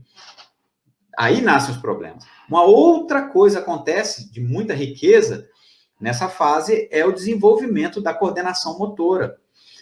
Pega um cão adulto, sobretudo um cão de raça grande, e tenta ensinar ele a andar de ré. É a coisa mais difícil que tem, porque ele não tem consciência corporal, ele tem muita dificuldade em lidar com o trem posterior dele. Agora, um filhotinho, a coisa mais fácil que tem para ele é dar uma pirueta, andar de ré. Se nessa época nós damos oportunidade dele aprender que ele não tem só as patas da frente, mas que ele também tem as patas de trás, nós teremos um cão muito mais ativo e saudável fisicamente no futuro. Agora, uma das coisas principais que eu queria chegar, que também ocorre principalmente a partir dos 55 dias de idade, que é a adequada criação de hábitos alimentares. Como eu falei, o bichinho veio desenvolvendo numa curva crescente, gradativamente, suavemente, o seu potencial de lutar para obter alimento. Isso é algo saudável mentalmente. Aí o cãozinho cai na nossa casa e nós damos um panelão de comida para ele. Nós estamos neutralizando a capacidade criativa desse indivíduo. E nós teremos um indivíduo com problemas mentais para o resto da vida. Cão bem criado não é o cão que se compra a melhor ração para ele, não. E que se dá no horário previsto, não. Cão bem criado é aquele cão que tem senso que ele é o gestor do próprio sucesso, que ele é capaz de obter a ração dele. E olha que interessante, em 1962, um pesquisador norte-americano de nome Glenn Jensen, ele tinha um imenso laboratório e ele fez o seguinte experimento, ele tinha uma infinidade de ratos criados e treinados na chamada caixa de Skinner. Quem conhece um pouquinho de psicologia aí, deve saber do que eu estou falando. A caixa de Skinner, em resumo, é uma caixa, um ambiente confinado, que tem um dispositivo, um coxo, que cai a ração desde que o ratinho ou outro animal experimental toque numa tecla no lado oposto. E ali ele aprende o chamado condicionamento instrumental através do comportamento operante. No início ele não sabe o que fazer, só que depois ele fica ativo ali dentro, aí sem querer ele toca a tecla, com o passar das repetições, isso deixa de ser aleatório e involuntário e passa a ser intencional. E aí houve o condicionamento instrumental dentro da chamada caixa de Skinner. Ok, o que o Glenn Jensen fez? Em ratos já condicionados, ele colocou um dispositivo, um recipiente, com ração abundante e livre dentro da caixa. O rato falou, uau! E foi lá e comeu. Mas o que ele percebeu? Que apesar do rato comer e se esbaldar, com o passar do tempo, o rato ia lá de vez em quando e acionava o dispositivo e pegava o pellet de ração, a mesma ração, lá que era necessário o acionamento do dispositivo. E ele percebeu que com o passar do tempo, isso cada vez acontecia mais, mesmo tendo ração de graça dentro da gaiola. E mais, ocorria busca de ração com maior frequência, acionando o dispositivo, do que de graça no centro da gaiola. Esse fenômeno foi denominado de contra-free loading e abriu um amplo campo de estudo científico, e daí inicia-se a sub-área do comportamento animal denominada enriquecimento ambiental, que é uma ferramenta de bem-estar imprescindível aos diversos tipos de animais que nós mantemos sob a nossa responsabilidade, sob a nossa guarda. Mas isso tudo nasce lá. Bem, Glenn Jensen começou a perceber, então, que os comportamentos poderiam ser intrinsecamente recompensáveis, ou seja, não era só a recompensa final que o rato queria. O rato descobriu que era divertido operar para obter recompensa. É exatamente o que faz os jogadores inveterados dos cassinos, que, mesmo não obtendo a moeda, põem todo o dinheiro que eles têm ali, porque para eles o prazer é o operar. E diversos desdobramentos vieram em decorrência desse experimento inicial dele. Existe um experimento, existe uma teoria chamada teoria do controle, a outra da imprevisibilidade, mas todas elas em conjunto parecem estar relacionadas com o mecanismo dopaminérgico no sistema nervoso central, que é o principal mecanismo relacionado ao aprendizado por recompensa. Isso tudo, no cão, de uma forma bem geral, funciona da seguinte forma: o cão é um carnívoro predador, e na natureza, o comportamento predatório ele funciona em 3 fases. Ele tem uma fase inicial, que é a chamada fase indireta, em que ele procura a presa, mas ele não vê, e aí ele tem que recorrer às capacidades potenciais dele, e ali é o momento em que ele aprende, e curiosamente é o momento que ele tem maior atividade cerebral, porque ele tem que procurar os indícios que a capivara passou ali, ou que a paca passou ali, ou que a presa passou ali. Ali é onde ele aprende, é onde o comportamento é mais plástico. Até o momento em que ele visualiza a presa. Quando ele visualiza, a atividade cerebral vai lá embaixo, porque ele não precisa mais pensar. Agora ele precisa de atividade muscular. E aí ele se prepara para dar o bote. A partir do momento que ele captura, ele mata e leva para um ambiente seguro, para que ele possa se alimentar sem que outro venha tomar dele. E é exatamente por isso que quando a gente joga a bolinha para um cão, ele pega a bolinha normalmente e vai para um cantinho para morder a bolinha. Isso é um comportamento estereotipado do comportamento predatório primitivo. E agora o que é interessante é que quando ele ingere, muito antes daquilo ali virar nutrição no intestino, aquilo ali vira recompensa dopaminérgica no cérebro. Por quê? Porque quando a comida bate no estômago, a inervação vagal do estômago comunica através do nervo vago ao mesencéfalo, há uma descarga mesencefálica de dopamina que inunda o sistema nervoso central, e essa dopamina gera prazer, e esse prazer é conectado no hipocampo às ações recentemente empreendidas. O hipocampo é uma estrutura dentro do chamado sistema límbico, que é o conjunto de estruturas gestoras das emoções, na maior parte dos animais. E o hipocampo, ele é responsável pelo registro das atividades recentes, ou da memória recente, e também pela navegação. E aí ele associa aquela navegação, aquelas atividades recentes, com o prazer, com o sucesso da atividade, com essas repetições. Isso deixa de ser memória recente e passa a ser memória antiga ou aprendizado, e é jogado para o córtex cerebral. Então o indivíduo opera, ele raciocina, obtém o alimento e tem prazer. Quando nós operamos para ter alimento, nós temos prazer. E aí está a raiz de talvez porque hoje nós temos detectado em diversos experimentos, agora já não é mais uma novidade, agora tem outras novidades por vir como desdobramento desses experimentos, e o meu experimento trata exatamente disso. Porque quando um cão é submetido a uma sessão de treino, eu estou falando de bom treino, tá, pessoal? Não estou falando de treino ruim. Quando um cão é submetido a uma sessão de treino, a gente mede cortisol salivar dele antes da sessão de treino e mede cortisol salivar depois, e há uma absoluta redução dos níveis de cortisol. A minha orientadora de mestrado, ela fez o pós-doutorado dela no maior, se não maior, um dos mais importantes centros de estudos comparativos de zoologia do mundo na Áustria, o Wolf Science Center, em Viena. E o experimento dela, ela trabalhou, todo o centro de estudo de biologia comparativa que trabalha com cães, com lobos, trabalha também com cães, justamente por causa dessa peculiaridade que eu falei anteriormente. E ela estava trabalhando justamente na percepção da redução do cortisol pré e pós-treino nos cães lá do Instituto. Cortisol, para quem não sabe, é um hormônio que nós, bípedes, produzimos na nossa glândula suprarrenal. Ela se chama suprarrenal nos bípedes porque ela fica acima dos rins, mas nos quadrúpedes ela se denomina adrenal, ad de ao lado dos rins.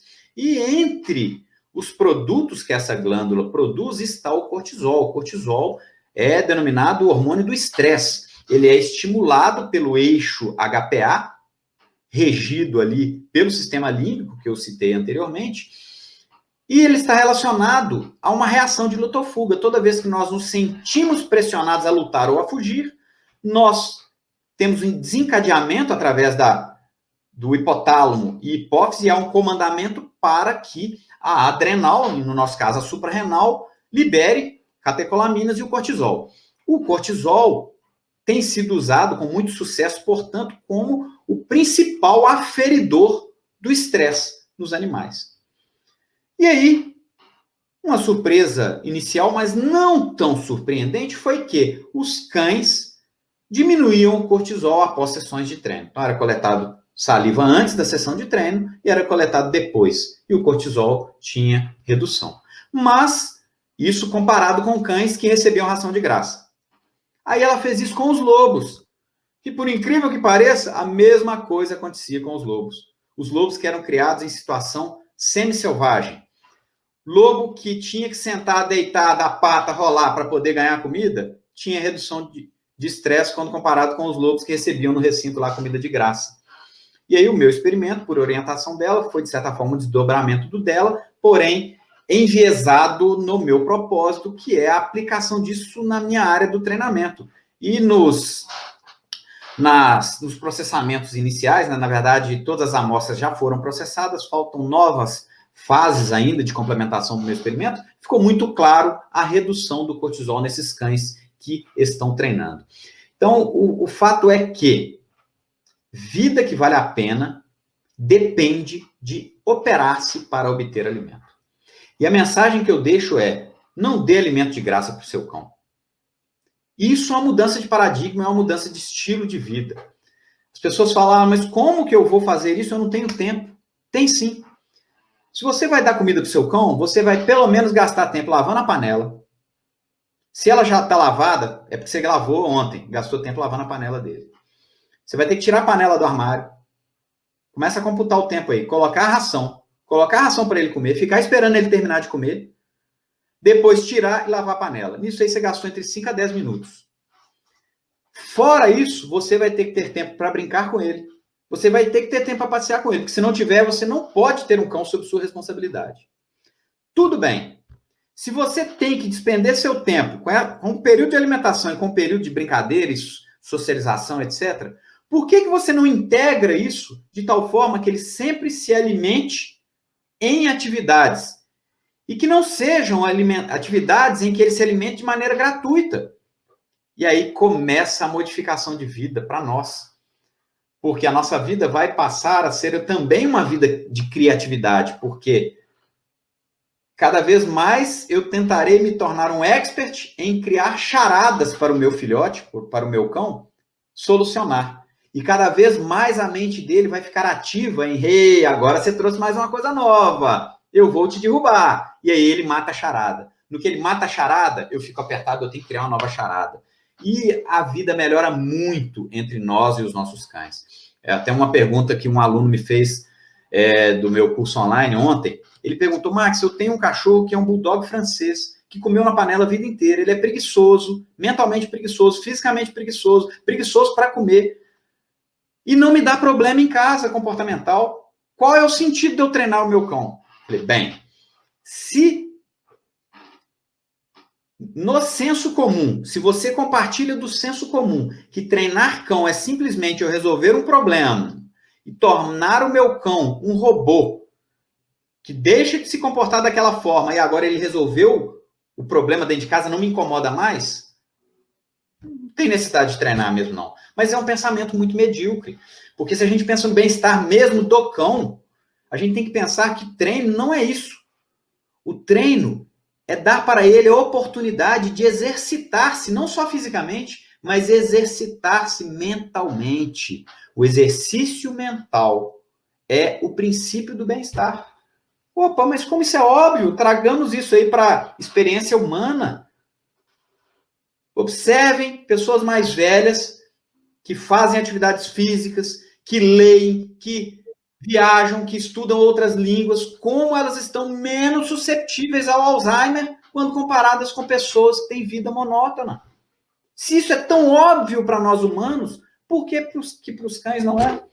Infelizmente, o tempo nosso é muito curto, eu tenho uma infinidade de conhecimento para trazer. O que eu falo, eu sei que muitas vezes pode parecer muito denso, muito científico, às vezes, para o público, mas o que eu quero, na verdade, não é trazer soluções para o público. Eu quero trazer mais questionamentos. A gente tem que parar de achar que ter cães é isso aí, é o que está no rótulo da ração. Põe o cachorro lá e pronto. E aí, como eu ponho a fitinha nele, quando ele vai no pet shop, eu dou ração para ele de graça, a ração mais cara, eu estou cuidando bem do meu cão. Será? Um dos princípios do bem-estar é pergunte ao animal. Pergunte ao animal. Mas como nós vamos perguntar ao animal? Nós temos duas maneiras básicas de perguntar se o nosso animal está bem. Nós temos uma avaliação comportamental, são os parâmetros comportamentais, basicamente detectáveis em expressões comportamentais já consagradas em etogramas internacionais. Etogramas são sistemas de detecção e apontamentos de qual tipo de expressão comportamental está relacionada com emoções de valência positiva ou de valência negativa. E uma das coisas que a gente vê quando um cão está se sentindo bem, vou citar algumas coisas. Exemplo, orelhas apontadas para frente, mesmo quando o cão tem as orelhas caídas. Atenção em algo. Cauda abanando. E movimento ativo dos membros. Aquele cão bonachão no fundo do quintal, gordão, muito bem cuidado, ele não está bem mentalmente. Observe o vira-lata na rua. Esse quadro que eu pintei aqui é o típico quadro do vira-lata fuçando na lixeira. Ó, o rabinho, ó. Bam, bam, bam, bam, bam, bam, bam, bam, a orelhinha, tchum, tchum, tchum, tchum, tchum. Ou então, quando o ratinho está ali, ele está caçando o ratinho. Aquele é o comportamento, aquele ali é a expressão comportamental de bem-estar. E nós temos também parâmetros fisiológicos. Citei aqui o mais consagrado, o mais utilizado, que é a medição de cortisol, que é o tema central do meu experimento, mas também, dentro do meu experimento, eu estou medindo, ou tentando medir, né? Aí vai depender de financiamento, a ocitocina, que é um outro hormônio que na veterinária, basicamente, principalmente no meu tempo, a gente aprendeu como principalmente está relacionado com a relação mãe-filho, com a contração uterina, com a ejeção do leite, mas cada vez mais sabe-se da importância da ocitocina para a cognição social humano dirigida, por exemplo, nos cães. Então, os cães têm liberação de ocitocina quando olham para os seus cães e são submetidos à resolução de problemas pelos seus proprietários. Como fazer, pessoal? Aí nós gastaríamos um longo tempo. Eu estou à disposição para sanar algumas dúvidas. Eu não sei como é que é o escopo aqui do programa da Marina, mas isso é um assunto tão grande que, infelizmente, seria impossível eu responder qualquer dúvida que surgir aqui. Mas continuarei acompanhando e auxiliando a Marina aqui nesse novo projeto dela.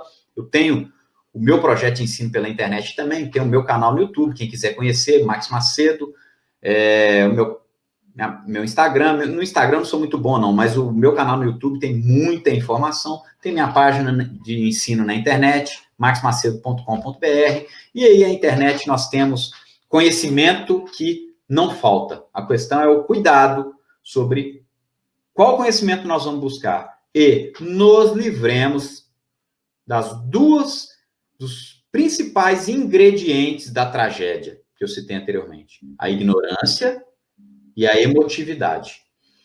A comoção popular é um perigo. Esfriemos nossas cabeças. Vamos buscar ajuda técnica, científica. Não entremos nessa politicagem ideológica que tem feito uso de uma área tão importante que é o bem-estar animal para fins espúrios. Tá bom, pessoal? Muito obrigado pela atenção, muito obrigado, Marina, pelo convite. Espero que eu tenha trazido alguma luz para esse ambiente tão obscuro que é do comportamento canino, sobretudo aqui no Brasil. Nossa, Max, eu ficaria horas aqui. Eu tô assim, até de boca aberta. Fenomenal. Eu até falei, mandei uma mensagem pro Carlos aqui, pro Cacá, meu marido, falei, sobe aqui para você assistir. Muito legal. Nossa, eu tô encantada, viu? Ô, Max, tem algumas dúvidas aqui, tá? Que, enfim, alguns comentários que eu vou te passar, pra gente, são poucas, só pra gente responder o pessoal aqui, tá? Primeiro, são vários elogios, tá? Genial, estou incrivelmente repensando em tudo. A Ana Paula está perguntando aqui, né? Eu tenho um filhote aqui da raça Beagle com 3 meses e tem um comportamento bem teimoso. Alguma dica para eu estar aplicando com ele? Então, aí não é fácil eu dar essa resposta, por quê? Porque o que seria um comportamento teimoso? É natural que um filhote faça coisas que nós não queremos. E ele não está errado, não. E o que é o certo e o que é o errado? Então, e é muito difícil, tal como o neném, eu estou com o neném agora, de 11 meses, eu exigir comportamentos educados dele. A capacidade de discernimento dele é mínima. Quanto mais jovem é o indivíduo, seja o ser humano, seja o cão, maior é o cuidado que nós temos que ter em, ao invés de coibir comportamentos que nós não queremos, incentivar comportamentos que nós queremos. E aí o treino por reforço positivo, ele tem um papel preponderante, sobretudo nessa época. Não que o reforço negativo não seja fundamental. Esse papo do treino puramente positivo é uma falácia marqueteira. Isso é conversa. Mentira. Bem, vamos lá. Porém, o filhote, se eu começar a querer tolir coisas da vida dele, eu posso até conseguir com que ele não faça as coisas que eu não quero, mas eu terei um indivíduo completamente embotado, tolhido. É a mesma coisa de uma criança que é filha daquele pai ultra dominante que não deixa o menino fazer nada. Depois fica aquele menino quadrado, que não sabe falar em público, que não tem coragem de fazer as coisas. Então é muito importante no filhote nós criarmos ambientes motivacionais para as coisas que nós queremos. Iniciar pelo reforço positivo. E é lógico que, inclusive, a entrada do negativo, ela também depende da maturação. Por quê? Porque o sistema luta e fuga, que é o que está relacionado à resposta ao estresse, ele tem um início de desenvolvimento no neonatal, e é muito importante que o filhote de todas as espécies tenha exposição a estresse moderado no neonatal. E aí é uma outra aula para eu poder falar sobre estresse neonatal. Estresse excessivo no neonatal traz problemas. A ausência de estresse no neonatal traz problemas. Mas, eu não completei, quando termina a janela social, adentra-se, é o que está acontecendo com o seu cão agora, ele está terminando a janela social, ele está entrando na chamada fase juvenil, período crítico juvenil. O período juvenil, que vai dos 90 dias ao término do social e vai até os 6 meses de vida, é o período em que pouca coisa a gente ganha no cão. A gente só dá continuidade ao que foi feito durante o período social. Mas E basta, para dar essa continuidade, exposições bem-sucedidas eventuais daquilo que a gente já conseguiu com sucesso no período social. Contudo, apesar da menor importância do período juvenil, exposição mal-sucedida traumática pode vir a destruir tudo que eu construí no período social. E por que isso? E a neurologia explica bem. A Universidade Federal do Rio Grande do Sul tem trabalhos de vanguarda nessa questão do estresse infantil. E descobriu-se que a pior época para exposição, se tem uma época boa e necessária de exposição a um estresse controlado, é o neonatal. Mas a pior época para exposição ao estresse é o período pré-puberal, que é justamente o período juvenil. Nessa época, o indivíduo tem não só dificuldade para se relacionar com o estressor, para processar o estressor, como o estressor nessa idade vai gerar efeitos deletérios para o resto da vida do indivíduo. Então, o que eu costumo fazer? Primeira coisa, eu exijo poucas coisas do meu filhote. Porque é muito para ele eu falar, não pode isso, não pode aquilo, não pode aquilo, não pode aquilo, já apresentar uma lista de regras para o neném. Meu neném, ele é neném, ele brinca aqui na casa inteira, mas tem um lugar ali que ele não pode pôr a mão. E o meu filhote, eu já ensino para ele desde 70, no máximo 80 dias, ainda dentro da janela social, que 3 coisas ele não pode fazer. Fugir de mim, em hipótese nenhuma. Latir para outra pessoa, em hipótese nenhuma. E latir para outro cão. Só essas 3 coisas que eu proíbo ele. O resto, ele faz tudo o que ele quiser. Mas como que eu vou fazer para ele, fazendo o que ele quer, ele não vai, por exemplo, destruir tal coisa que eu não quero que destrua? Eu não deixo ele ter contato com essa tal coisa. Porque se eu começar a expor ele a coisas que ele não pode ter contato, e eu vou tolhindo ele, eu acabo com ele. E pior quando adentra o período juvenil.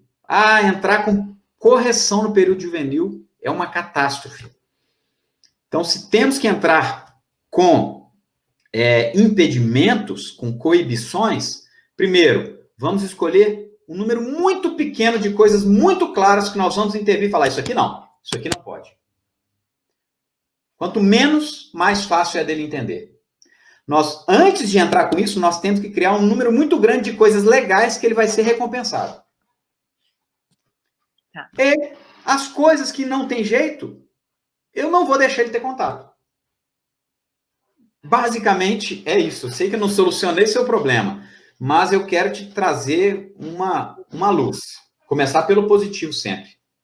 Tá. A Cibele, a Ana Paula, faz muito sentido o que você está falando. O meu Beagle adorava cavar, cheirar, e eu percebo a natureza dele claramente, tá? Enfim, que conteúdo, nunca vi algo assim antes. Agora vamos lá, a Carmen. Meu York late muito quando ligamos a TV, e até mesmo com ela desligada, ele se olha e late muito. Tem que cobrir a TV. O veterinário mandou dar Anizen para estresse e ansiedade e usar Adaptil na tomada. Então, é um assunto muito complicado. Resolução de problemas é um assunto complicado. Primeiro, nós temos que alinhar a terminologia. Todo mundo fala aí sobre ansiedade. Nós temos que entender o que é ansiedade. A ansiedade seria mais ou menos o contrário de frustração. Frustração é um acúmulo de energia, de emoções, de valência positiva. Então, frustração é algo bom. É quando eu quero muito alguma coisa, e aí sempre eu obtive essa coisa que eu queria. Então, eu reforcei meu comportamento. Aí, num determinado momento, eu quero e me foi vedado. A minha resposta é em frustração, ou seja, aumenta a minha vontade. Isso é frustração. Ansiedade é o contrário.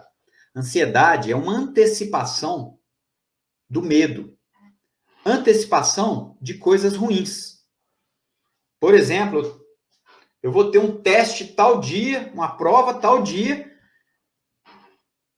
e aí eu começo a ficar hoje angustiado. Mas a prova é só daqui a 10 dias. Mas eu vou mal. Deixa para sentir mal lá no dia da prova. Não adianta. Vai adiantar eu ficar angustiado hoje, já que eu já tenho certeza que eu vou mal? Isso é ansiedade. Bem, tendo clara a diferença entre as duas coisas, e aí eu vou citar um outro exemplo. As pessoas falam que o cachorro, quando ele quer muito uma bola, ele começa a chorar, querer latir para a bola, aí ele está ansioso pela bola. Não, isso não é ansiedade, isso é frustração. A ansiedade é quando um cão, por exemplo, tem medo de sofrer um acidente, foi atropelado, e aí ele ouve o barulho de um carro muito longe, na BR, lá no alto, esse carro nunca chega na casa dele. Mas aquele carro gera nele um mal-estar. Então ele está sentindo mal por algo que ainda não está nele. Isso é ansiedade. Então, quando um cão está latindo para a televisão, sinceramente, eu não sei dizer se isso é ansiedade. Para mim, está mais relacionado a uma reação contra algo que o estimulou. Pode até inicialmente ter nascido de insegurança, mas que depois talvez virou retroalimentante. E por ele ter tido sucesso, porque ele latiu e a televisão foi desligada, por exemplo, muitas vezes acontece isso com a moto. O cão sai correndo, late e a moto vai embora. Aí ele se sente poderoso. Não estou dizendo que foi isso não, tá, pessoal, no seu caso. Eu estou dizendo que a gente tem que primeiro saber exatamente o que aconteceu, para saber se realmente é frustração, se é uma reação defensiva, se é ansiedade que já está tomando conta aí da reação defensiva. Para falar a verdade, eu não tenho conhecimento nenhum de utilização de medicamento com cães. Então, eu não posso tratar de um assunto que eu não tenho conhecimento. Basicamente, eu trabalho na prevenção e não tentar criar esse tipo de problema. E, eventualmente, quando eu tenho que solucionar esse tipo de problema, eu preciso conhecer o quadro, muito bem conhecido, porque, às vezes, a origem do problema está muito fora do quadro. Às vezes, conversando com a família, a gente descobre, não, tem outra coisa aqui que está fazendo com que aqui só apareça essa expressão. Isso aqui só é a ponta do iceberg. Normalmente, os problemas nascem em raízes bem além daqueles pontos que a gente está definitivamente enxergando. Gabriel, imagino que adestrar cães filhotes deve ser mais fácil. Consigo ensinar cães adultos com seus hábitos bem estabelecidos? Então, ensinar, por exemplo, os aprendizados associativos, aprende em qualquer idade. Existem alguns tipos de aprendizado que são mais difíceis, como eu narrei aqui, a questão da neuroplasticidade. Eu, depois de adulto, eu não tenho mais a plasticidade que eu tinha quando eu era criança. E uma das coisas que acontece depois do período juvenil é que há um decréscimo muito grande da curva de possibilidade de criação de novas conexões cerebrais. Provavelmente devido à diminuição da neuroplasticidade, mas também influenciado pelo aprendizado pregresso. Então, quando a minha mente está totalmente limpa e vazia, qualquer coisa que vier eu aprendo. A partir de agora, eu já tenho um aprendizado ocupado, e esse aprendizado, inevitavelmente, vai enviesar a próxima informação que eu receber. E vai filtrar e processar a próxima informação influenciada por ele. Naturalmente, se essa próxima informação tiver algum tipo de alinhamento, né? Se forem aprendizados completamente distintos, essa possibilidade é menor. Então, o ditado, né, burro velho não encarta marcha. É justamente por isso, porque às vezes o indivíduo já está tantos anos condicionado com tal coisa, que você ensinar outra coisa torna-se mais difícil. Mas não significa que o indivíduo não pode aprender. Agora, ensinar filhote é tudo de bom. Filhotinho, gente, eu tô sempre com filhotinho novo, né? E eu tô com a filhotinha agora, que eu desmamei esses dias, ela tá com 57 dias. Gente, é um renovo. Ela fica na minha sala comigo, brincando comigo. Nossa, é muito legal. Filhote aprende de tudo. Ele aprende o que a gente quiser ensinar. É um sucesso. Agora, a Rosenir está perguntando. O meu Pipoca foi criado com crianças e dormia na cama. Mas depois de adulto, ele avança em outras crianças. Você sabe me dizer o porquê disso? Bem, todo comportamento ele é uma interação indissociável entre genética e ambiente. O que faz um cão avançar em alguém? Medo. Resumindo é isso.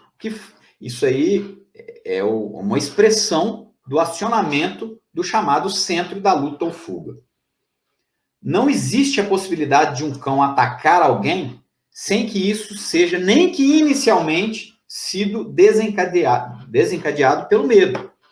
A questão é que em determinados cães, esse medo, entendam bem a palavra medo, tá? Esse medo que faz o indivíduo se submeter ou mesmo fugir. E em outros cães, esse medo inicial, que foi o start, a ignição, gerou um comportamento para frente, que a gente denomina defesa. E aí, de repente, quando ele avança em alguém que, na verdade, foi startado pelo medo, esse alguém foge. Aí agora deixou de ser um comportamento meramente reativo e instintivo, né? Instintivo é um termo que na ciência não se usa mais, mas para facilitar a nossa comunicação, eu vou usar esse termo. E passa a ser um comportamento com adição de aprendizado por sucesso. Quando você socializa ele com crianças, você cria nele um melhor aproveitamento do potencial dele de conviver com crianças no futuro. Mas se o indivíduo tem medo, gente, como que a gente relaciona com medo? É complicado. Sobretudo com crianças estranhas. E aí, isso não tem a ver com socialização. A socialização influencia o sucesso disso. Mas a partir do momento em que ocorre a puberdade, inicia-se o melhor desenvolvimento desse eixo HPA. E é exatamente por isso que quando a gente vai ter um cão de guarda de casa, por exemplo, a gente não consegue fazer um filhote tomar conta da casa. O filhote só toma conta da casa, uma raça de guarda aí, depois de 1 ano de idade, mais ou menos, de uma forma geral, depois da puberdade. Porque depois da puberdade, que o eixo HPA está maduro, e aí todo o processo de autodefesa e de defesa territorial começa a se desenvolver. Ele é idade dependente e hormônio sexual dependente. Então começa a se desenvolver a defesa a partir dessa idade. Nessa idade, começa a ficar claro uma outra coisa que as pessoas confundem com o porquê que a gente tem que socializar o filhote. A gente não socializa o filhote para criar vínculo comigo, ou com ciclano, ou com fulano. Eu socializo o filhote para que o filhote se sinta pertencente à minha espécie. Ele acha, opa, eu sou da turma do humano, eu sou humano. É um pertencimento à espécie específico. Vínculo é outra coisa. Vínculo é de proximidade familiar, social próxima.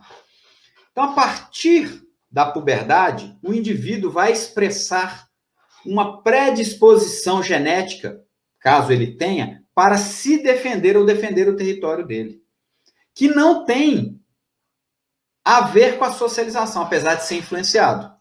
Quanto melhor foi a socialização dele, menor vai ser a predisposição de agressão gratuita dele mais velho.